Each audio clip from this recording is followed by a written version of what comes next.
শুধুমাত্র পেঁয়াজ দিয়ে যে এত মজার পরোটা বানানো যায় আমারও জানা ছিল না। আমিও বানিয়ে অবাক হয়ে গিয়েছি এত মজার পরোটা।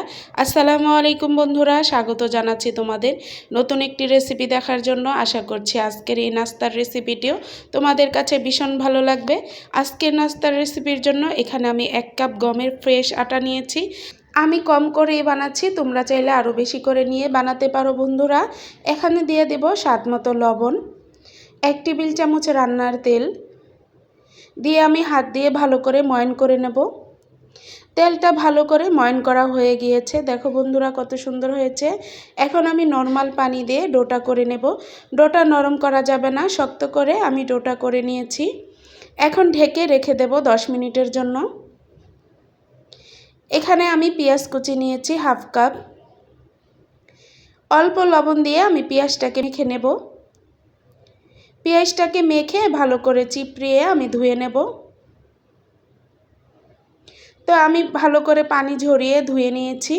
এখন দিয়ে দিলাম 1 টেবিল চামচ কাঁচামরিচ কুচি, হাফ চামচ চাট মশলা, হাফ টিস্পুন মরিচের গুঁড়া, হাফ টিস্পুন জিরার গুঁড়া, হাফ টিস্পুন হলুদের গুঁড়ো, হাফ টিস্পুন ধনিয়ার গুঁড়ো, সামান্য লবণ দিয়ে আমি পেঁয়াজটাকে আলতোভাবে মেখে নেব। আমি পেঁয়াজটা ভালো করে মেখে নিয়েছি। আমরা যেই ডোটা করে রেখেছিলাম, দেখো বন্ধুরা ডোটা কত সুন্দর নরম হয়ে গিয়েছে। এখন আমি এই ডোটা দিয়ে আমি 4টা লেচি কেটে নেব। আমি 1 কাপ আটা দিয়ে 2টা পরোটা বানাবো, তার জন্য আমি এখানে 4টা লেচি কেটে নিয়েছি। এখন লেচিগুলো আমি ভালো করে সমান করে নেব। ভিডিওর এই পর্যায়ে আমার সকল বন্ধুদের কাছে আমার একটাই রিকোয়েস্ট, প্লিজ ভিডিওর কোনো অংশ যদি তোমাদের কাছে ভালো লেগে যায় একটি লাইক দিয়ে আমার ভিডিওটি দেখে নেবে। আমার চ্যানেলটি সাবস্ক্রাইব করে আমার পাশে থেকে যাবে বন্ধুরা। আমি তো সবগুলো লেচি সমান করে নিয়েছি। এখন টাইসে অল্প আটা ছড়িয়ে আমি রুটি বানিয়ে নেব। রুটিটা বেশি বড়ও না বা ছোটও না, এরকমভাবে রুটিটা বানিয়ে নিতে হবে। দেখো বন্ধুরা আমি রুটিটা কিভাবে বানিয়ে নিয়েছি। একইভাবে আমি সবগুলো রুটি অফিস কিনে বানিয়ে নিয়েছি। এখন এই রুটির মধ্যে আমি পেঁয়াজের পুর দিয়ে দেব। এভাবে করে পছন্দ মতো পুর দিয়ে চারপাশে ছড়িয়ে নিতে হবে। পেঁয়াজের পুর দেওয়া হয়ে গেলে বানানো রুটি আমি আরেকটা উপরে দিয়ে দেব। দেখো বন্ধুরা আমি কিভাবে করে নিচ্ছি। এভাবে করে উপরে দিয়ে এভাবে একটু চেপে নিলেই হবে। তো এভাবে করে আমি চেপে নিয়েছি।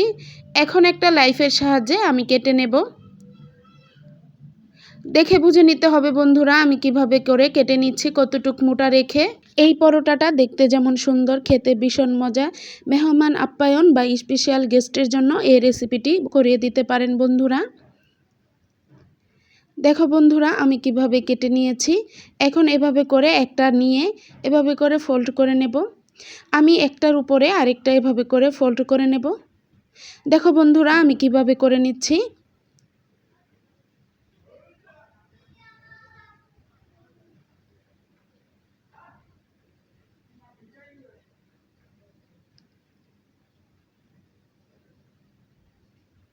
তো এইভাবে করে আমি সবগুলো ফোল্ড করে নিয়েছি।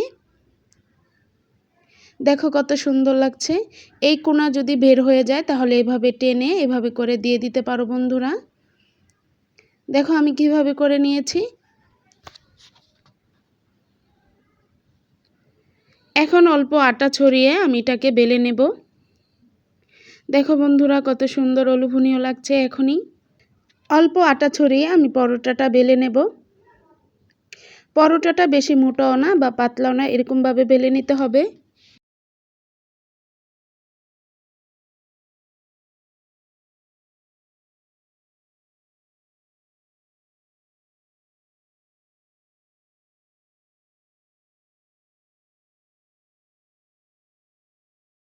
দেখো বন্ধুরা আমি পরোটাটা তো বেলা হয়ে গিয়েছে আমার।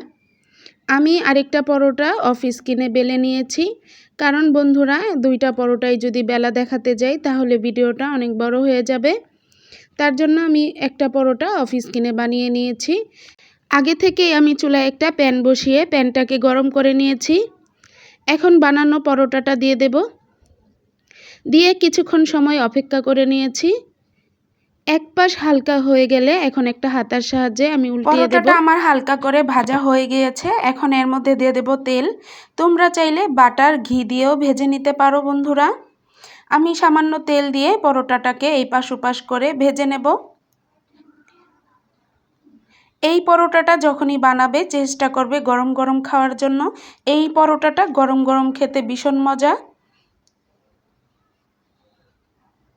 দেখো বন্ধুরা, আমি পরোটাটা তো ভেজে নিয়েছি। আমি অফ স্ক্রিনে 2টা পরোটাই ভেজে নিয়েছি। দেখো পরোটাটা দেখতে কত সুন্দর ও লোভনীয় হয়েছে।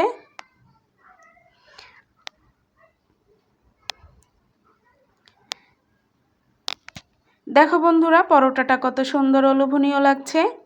একবার হলো পেঁয়াজ দিয়ে এই পরোটাটা ট্রাই করে দেখবে। ট্রাই না করলে বুঝতেই পারবা না এই পরোটাটা যে কত বেশি মজা।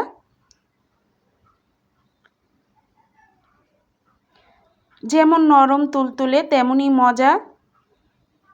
আজকের এই রেসিপিটি তোমাদের কাছে কেমন লাগলো অবশ্যই আমাকে কমেন্টে জানাবে।